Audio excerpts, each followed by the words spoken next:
So in Japji Sahib, there are certain lines that repeat. And there's one particular line that repeats itself at the end of the 28th, the 29th, the 30th, and the 31st puri. So we're gonna look at that line today.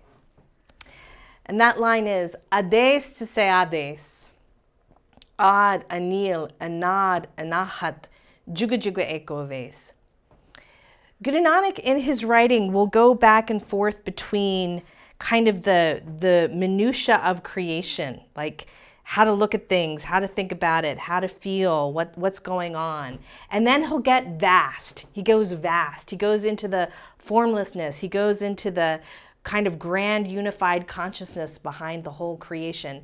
And as we were talking about in another video, it's this language of sacred diplomacy. That when he's speaking to the Creator, he's doing it in this very sacred, diplomatic, and gracious way, always with incredible graciousness. So Ades Tise Ades, this is one of those lines that where he's speaking in praise and honor of that unknowable, great, formless, macro consciousness. Ades is kind of it's a way of it's a salutation, but it's a high honorific. You know, I'm greeting you with incredible honor. And I'm doing it again and again. So tise is kind of, it's a pronoun. It can be anything. And this is where, this is something to know in Gurbani, is that we do have pronouns that work across it, she, he, but then they often get translated as he. And people say, well, that's so patriarchal, but the original is actually more inclusive and universal than sometimes our translations make them out to be. So I am to this he, she, it being, I'm giving this high honorific salutation again and again. Okay? I'm speaking to you. Ades Tise Ades. And then he describes this in the best way he can. Ad, you're primal. Anil, without color. Anad, without beginning. Anahat, unstruck, or kind of beyond sound. Okay?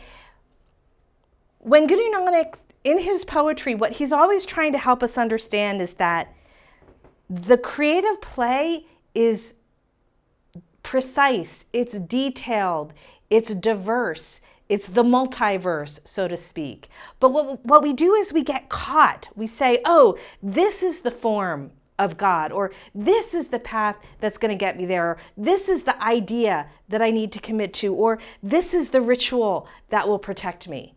And he's like, no, no, no, no. These are the ornaments. This is the play. The Creator itself, that vast consciousness, is beyond all of these things. It is primal. It's beyond any particular color. It doesn't have any beginning. There is no one particular sound associated with it.